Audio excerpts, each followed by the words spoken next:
Well, hello again. Another little video. This is on some of my older Locos which I've been having to go at over the last week and a half, reviving them and bringing them back into service again. But before I get to that little bit, one of the things is I've had trains, or Locos I should say, shut in a drawer for 12 months or so because I've had that much problem with them. So what I've actually done, I've actually brought them out of service. One of the ones, this one, which is the Hornby Terrier, this has been 18 months sitting in a cupboard out the way because this is a pain in the backside. One of the things with this one, this is one of the original Hornby Terriers that came out, is the pickup contacts are like tin foil. So when the wheels move like that, the contacts don't follow the wheels. Just like tin foil, they're absolutely useless. So I've lost patience with that at the moment, unless I can actually get another base plate with better contacts. But other than that, it just sits there. I have this thing is, if it don't work properly, then it just gets put away a bit so that I can get on with other things. Now, the other day I was in see Steve at the Hobby Goblin, which I regularly visit and spend time in there with Steve, and he's got loads and loads of second-hand Locos, and one that I spotted was this one.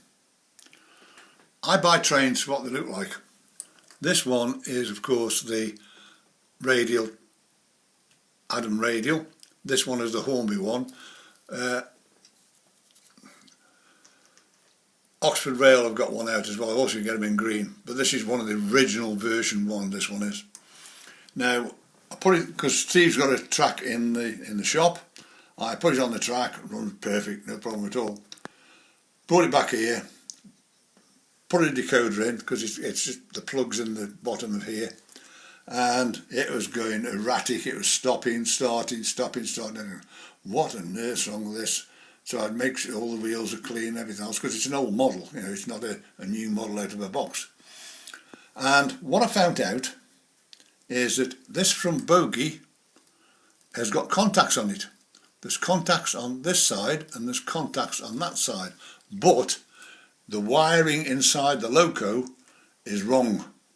So beware, because if you try and put a decoder into this, you'll blow the chip, and if you put expensive decoders in them, it's going to cost you a fortune.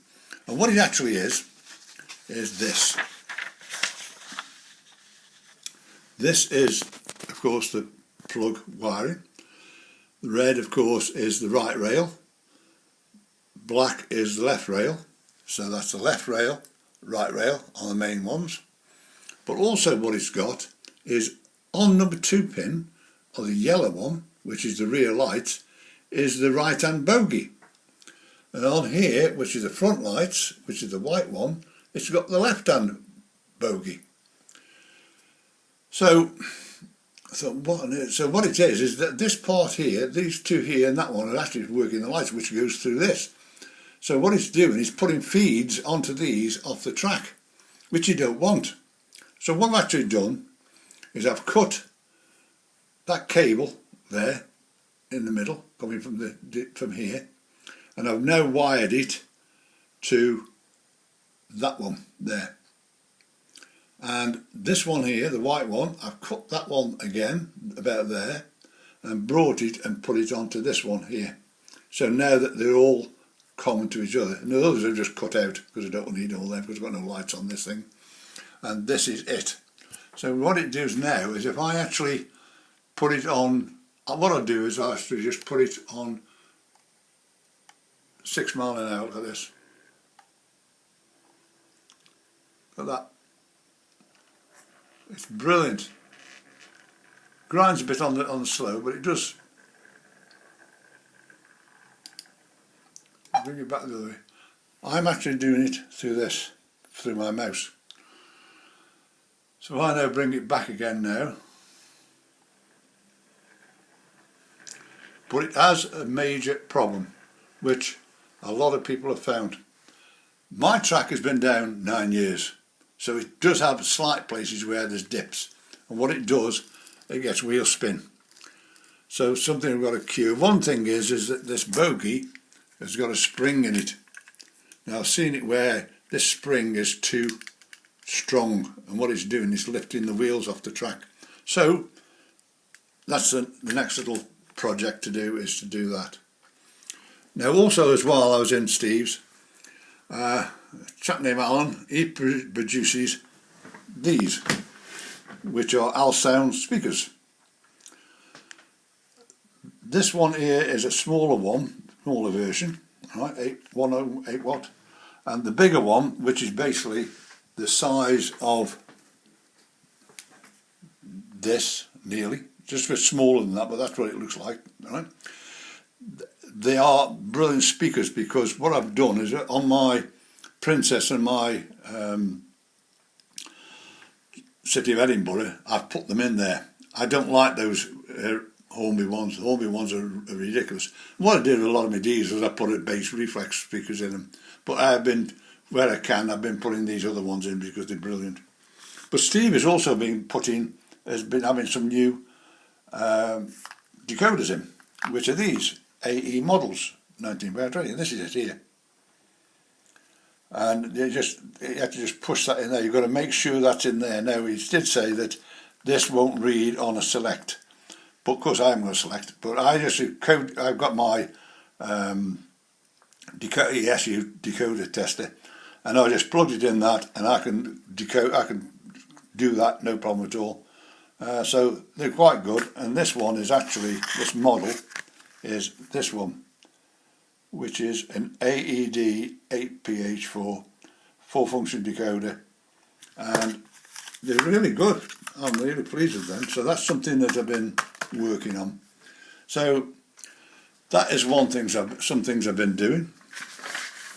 Now another thing is that, if I just come round here a bit now, put this back against that one, is this one here, my mallard, has been a grain in my life for a long while.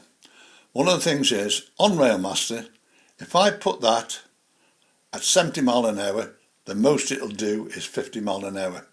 I've changed all the CVs in it, I've changed decoders in it, and it's a nightmare. Now if I actually put that on my Elite, it works perfect. It'll do 80 mile an hour, no problem at all. So over the last week, since I've been digging these Locos out and having a go at them before losing patience with some of them, and that one now runs perfect, and I'll show you that one now. So if I actually put that on to full speed, here it comes. Well, I've got just full speed. It's doing 50 mile an hour. It has one little problem. I want the tender pickups a bit bad at the moment. I'm going to run two wires between the train and the because it does stop on these joints here. But the thing is, at least it's doing what it should do now. I can run it faster than that if I wanted to. But that's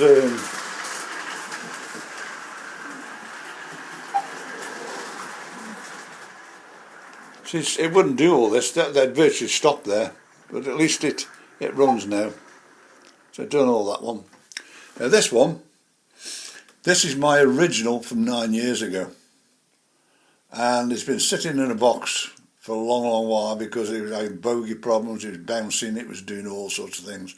So over the last week I've been playing around with it, I've cleaned the wheels, done this and the other. And also what I've done with this, I've actually wired it with a sound decoder. And what I've done is, because the motor's in here, it's because when you buy the Hornby ones, they got the little disc speaker, which are rubbish any road. And I always change mine for like these Alsound ones. So what I've done is run two wires from there through the back into the tender, and the sound speaker is in the back of there now. And this is what this one sounds like now that it's got. I'll bring it up on the screen a bit better.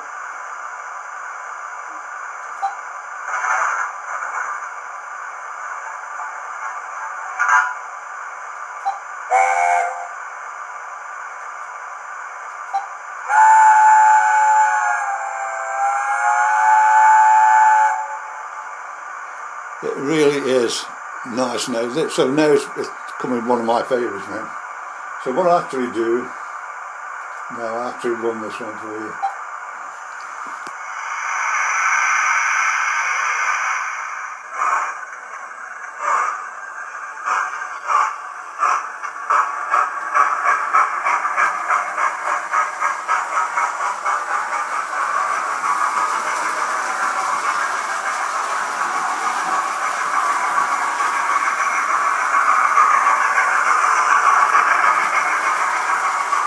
Of course, these are those coach lights which I can actually turn on and off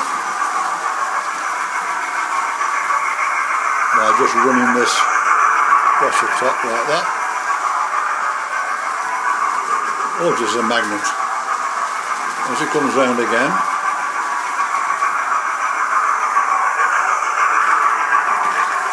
I can put them back on again. Those are about £6.50. All it is an LED with a reed switch in the middle and a battery box.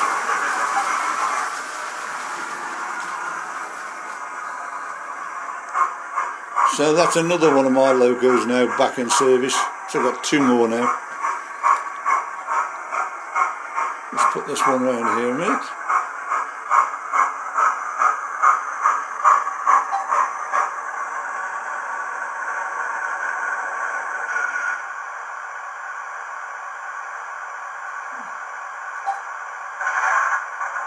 Bit of coal.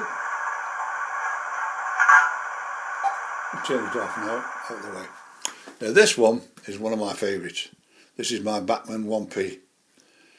This has got more tricks than a soapbox.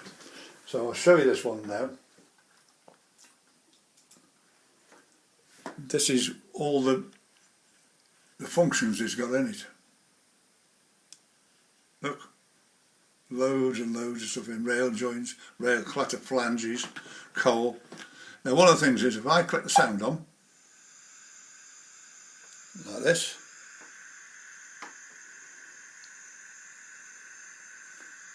now what you've got with this one is if I actually bring it forward on shunt, which is this, and I'll just stop it for a minute. This has got another little trick in it which is called shunt mode.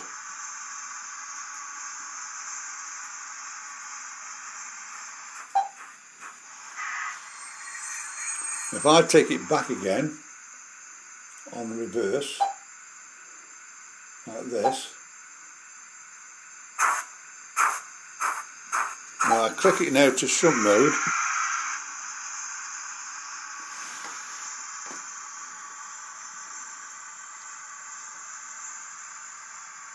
Stop it. I'll take that one off again now, so it's back on that one. It's also got a firebox. If I bring it forward again,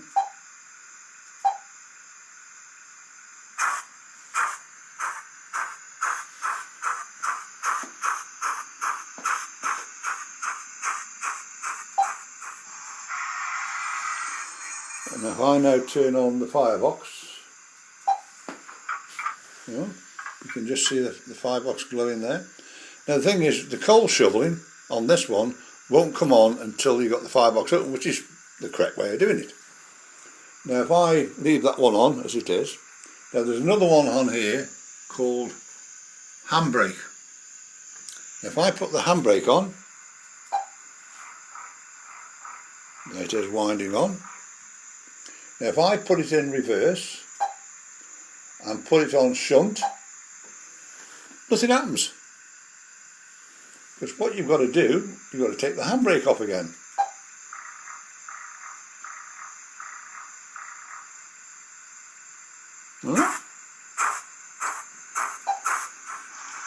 It's got that in it. It's also, so it's got the coal. It's got a water tank thing, so you can actually put in water into it.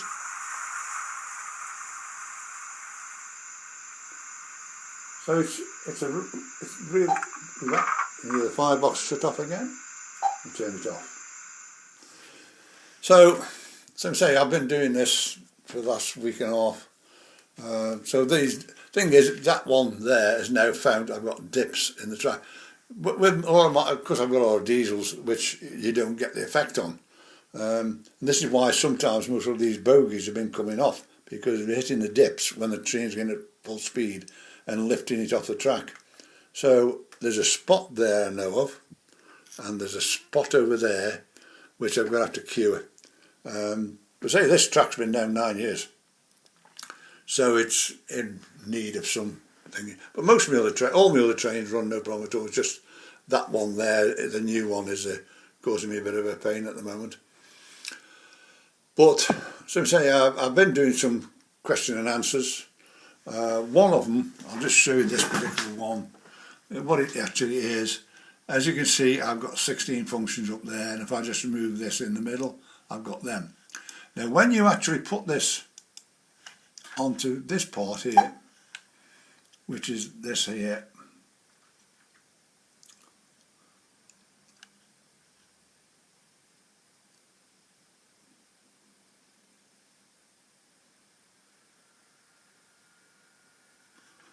just go to that crimson tank, which is that one there.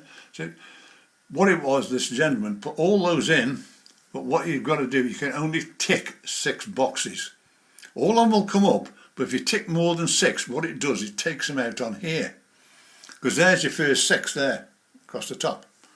So if you actually click more than 6, so if I actually put on what we've got here, we say blower there, if I click the blower one and the flange on and off there, just do that and do this, what will actually happen is when you put this in here, the blower goes missing. It's gone missing there. So that's, just beware when you're doing that, that's what happens. There's a couple other little functions in which I'll do on the next video. There's a couple of problems in Railmaster which I've asked Railmaster to put an update on. The last message I had off them was in late on February. There's a new update imminent, but when that's going to come I do not know. I've also, as you know, if I go to here, go to this and go to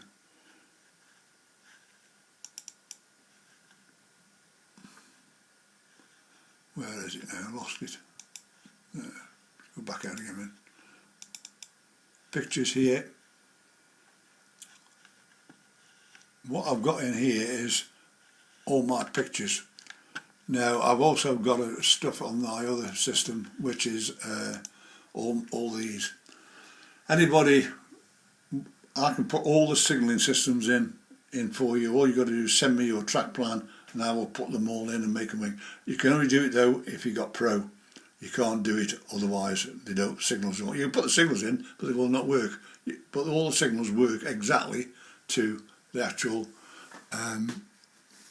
points. So if you actually look at this one down here, what that is this one here and that one there. There's a double eddy signal. So that is the points there for there. So actually, if I now click this to there, note that's now gone to green to go into the siding. That's gone to red because you can't come this way. Now here, that's gone to amber because the signal next to it is going to be red, and that's the green. And there they are. So actually, in fact, if I swap the points back again,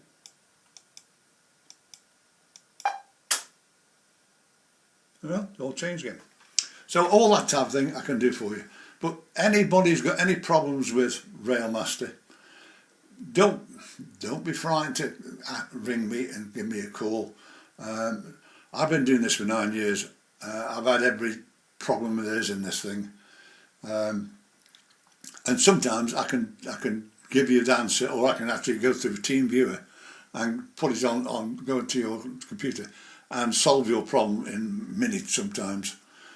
Because I've had every problem that there is with Railmaster, I know everything that could go wrong. So I know straight away where to go and what to do and how to sort it for you. Also changing all this type of stuff. As you see with mine, I've got no put numbers in, nothing. Because what it does is it blocks some of these off. So if you want me at any time, I'm on 01782 302194. My email address is there as well.